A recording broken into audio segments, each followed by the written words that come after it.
তো যারা বাদাম নিয়ে কথা বলি, একটু বাদামের উপকারিতা বলি। রাস্তার পাশে যদি দু একটা ভালো খাবার থাকে, তার মধ্যে সিদ্ধ ডিম একটা, কলা একটা, এবং এই বাদাম একটা। বাদাম আপনি কেন খাবেন? বাদাম অনেক উপকারী। এই আমরা বলি যে আপনার রক্তের খারাপ কোলেস্টেরল কমাবে বাদাম, আপনার ওজন কমাবে বাদাম, খুব গুরুত্বপূর্ণ। আপনার ব্রেন স্ট্রোকের সম্ভাবনা কমাবে এই বাদাম, আপনার হার্ট অ্যাটাকের সম্ভাবনা কমাবে এই বাদাম। এই বাদাম খেলে আপনার রুচি বাড়বে। এখন বাদামটা কিভাবে খাবেন? নিয়মটা হলো যে আপনি রাস্তার পাশে বাদাম কিনে খেয়ে ফেলতে পারেন, এটা একটা। তবে একটা বাদাম খুলি, আপনারা যারা বাদাম খান আপনারা কিন্তু এরকম উপরের চামড়াটা ফেলে দেন। এই চামড়াটা কিন্তু ফেলে দিয়ে খাই আমরা, আমরা এভাবে খাই না কিন্তু। না, আমি বলবো এই বাদামের এই যে চামড়া, যেটা এই চামড়াটাই আসল, ঠিক আছে?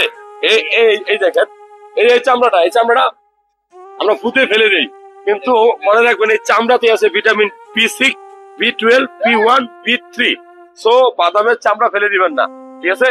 আর কলার চামড়া ফেলে দিয়ে খাই আমরা কিন্তু কাঁচা কলার চামড়া রান্না করে খাইতে বলি। কারণ কি, কাঁচা কলার চামড়ায় প্রচুর ভিটামিন সি থাকে, আয়রন থাকে। বাদাম কখনো ফেলে দিবেন না, চামড়াটা ফেলে দিয়ে খাইলে আপনার গুণ পাবেন, কিন্তু কিছু গুণ কমে গেল।